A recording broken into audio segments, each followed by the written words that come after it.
एक कहावत है, न अंधे को न्योता देते और न दो लोग आते। यानी कि गलत फैसला करने के बाद पछताना ही होता है। चीन के साथ कुछ वैसा ही हो रहा है।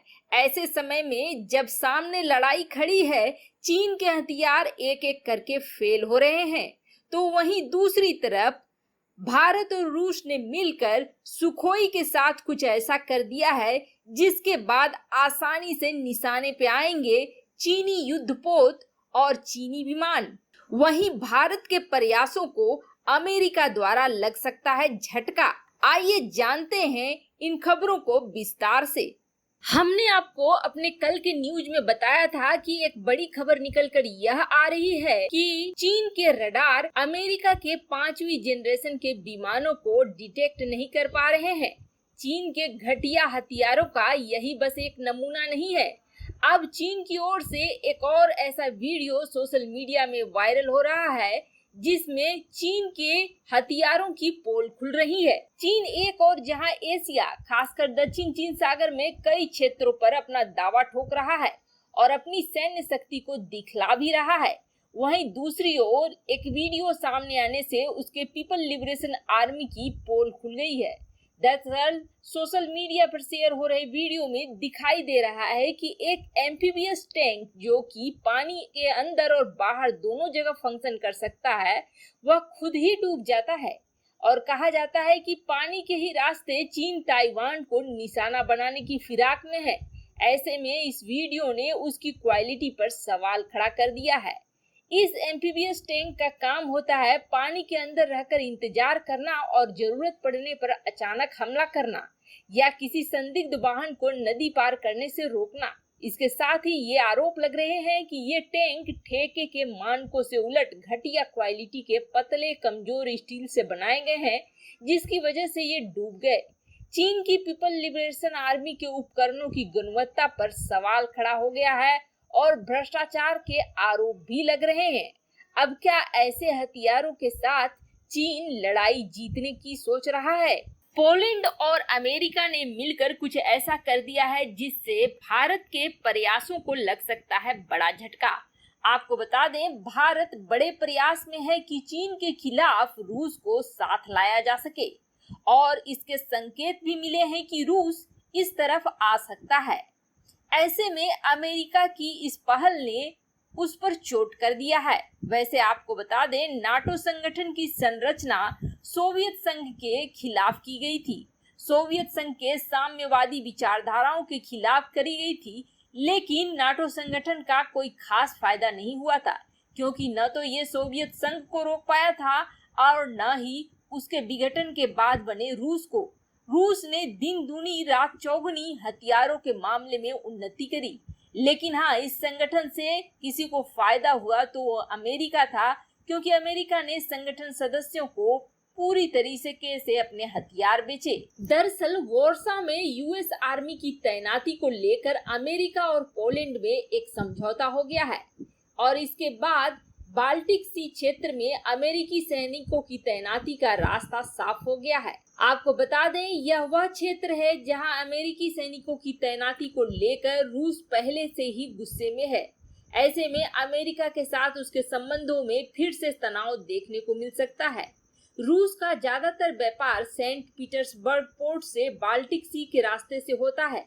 ऐसे में रूस इसे अपने घेराव के रूप में देख रहा है। वैसे आपको बता दें, पोलैंड की सरकार से हुए इस समझौते के अनुसार अमेरिकी फौज की तैनाती के बदले में यूएस को वह पैसे देगा। वर्तमान में पोलैंड में 4500 अमेरिकी सैनिक हैं। अमेरिका की योजना जर्मनी से अपने सैनिकों को निकालकर वहां तैनात करने की है और ऐसा कहा जा रहा है कि अमेरिकी 1000 और सैनिकों को वॉर्सा में तैनात कर सकते हैं। पिछले महीने ही ट्रंप ने ऐलान किया था कि जर्मनी से लगभग 12,000 सैनिकों को निकाला जाएगा और इनमें से कुछ अमेरिका लौट जाएंगे, जबकि 5600 सैनिकों को पोलैंड सहित कई देशों में भेजा जाएगा। इसके अलावा कई अमेरिकी सैन्य कमांडो को जर्मनी से बाहर ले जाया जाएगा। आपको बता दें, अमेरिका की यूएस आर्मी वी कॉर्प्स का विदेशी मुख्यालय को अगले साल पोलैंड में स्थानांतरित किया जाएगा। हालांकि पोलैंड में सैनिकों की तैनाती को लेकर रूस के राष्ट्रपति व्लादिमीर पुतिन पहले से ही गुस्से में है। ऐसे में उन्होंने जहां एक तरफ चीन को यह संदेश दे दिया था कि अगर बैलिस्टिक मिसाइलों का उपयोग उसके ऊपर किया जाएगा तो उसका जवाब वो परमाणु हमले से देंगे, वहीं दूसरी तरफ ये चेतावनी नाटो के लिए भी लागू होती है। वहीं चीन ने भारत में जो बड़ा कांड कर रखा था उसका और भी खुलासा हो रहा है। भारत में रहकर हवाला रैकेट चला रहे चार्ली पेंग एक जासूसी नेटवर्क का भी हिस्सा था। उसने अन्य चीनी नागरिकों के साथ मिलकर चीनी सेल कंपनियों के नाम से बैंक खाते खोले और करीब 1000 करोड़ रुपए की मनी लॉन्ड्रिंग की। फिलहाल इनकम टैक्स डिपार्टमेंट से लेकर कई एजेंसियां उससे पूछताछ कर रही हैं। वहीं ये भी खुलासा हुआ है कि चीनी खुफिया एजेंसियों ने उसके जरिए दिल्ली में निर्वासन में रह रहे तिब्बतियों को घूस देने की कोशिश करी। चीनी एजेंसियों के निशाने पर मंजनू का टीला में रहने वाला लामा और भिक्षु थे। 2014 के बाद से पेंग ने दिल्ली और हिमाचल प्रदेश में दलाई लामा की टीम में भी घुसपैठ करने की कोशिश करी थी। वहीं दूसरी तरफ भारत और रूस बड़ी प्लानिंग कर रहे हैं कि कैसे सुखोई 30 MKI को ऐसा बनाया जाए कि चीन के मिसाइलों, चीन के एयरक्राफ्ट कैरियर्स और चीन के एयरक्राफ्ट को ध्वस्त कर सके सुखोई 30 MKI।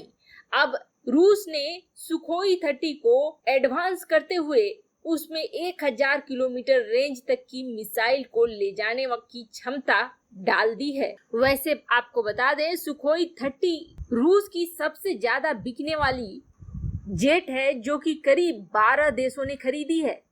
ऐसे में भारत भी इसका एक प्रमुख खरीदार रहा है। अब चीन के साथ बढ़ते तनाव के बीच रूस की सहायता से भारत इसे और भी एडवांस बना रहा है। वैसे फिलहाल में इसमें ब्रह्मोस मिसाइलों को इंस्टॉल करके इसकी तैनाती की गई है लद्दाख के सीमा में भी, और तैनात करके रखा गया है ताकि किसी भी तरह के अगर गतिविधि चीन की तरफ से होता है तो इसका इस्तेमाल अच्छे तरीके से हो। वैसे आपको बता दें, 1000 किलोमीटर की रेंज तक की मिसाइलों को इंस्टॉल करने की क्षमता आने के बाद अब सुखोई 30 MKI के द्वारा भारत उन एयरक्राफ्ट कैरियर को भी निशाना बना सकता है जो कि चीन बहुत तेजी से डेवलप कर रहा है। आपको बता दें, चीन एयरक्राफ्ट कैरियर बनाने में लगा हुआ है और बहुत ही तेजी से इसका निर्माण कर रहा है। आने वाले समय में हिंद महासागर में भी वह ऐसे युद्धपोतों को उतार सकता है जो भारत के लिए खतरा हो। ऐसे में इनका इस्तेमाल करके भारत उन युद्धपोतों को निशाना बना सकता है, साथ ही साथ चीन के विमानों को भी निशाना बना सकता है। वैसे आपको बता दें, हाल ही में भारत ने MiG-29 और 12 सुखोई 30 MKI का ऑर्डर रूस को इमरजेंसी बेसिस पे दिया है। अब रूस ने जब अपने सुखोई 30 MKI में 1000 किलोमीटर रेंज का मिसाइल लगाने की क्षमता को विकसित कर लिया है तो भारत के लिए यह सुनहरा मौका है, क्योंकि भारत की वायुसेना का बैकबोन माना जाता है सुखोई 30 MKI।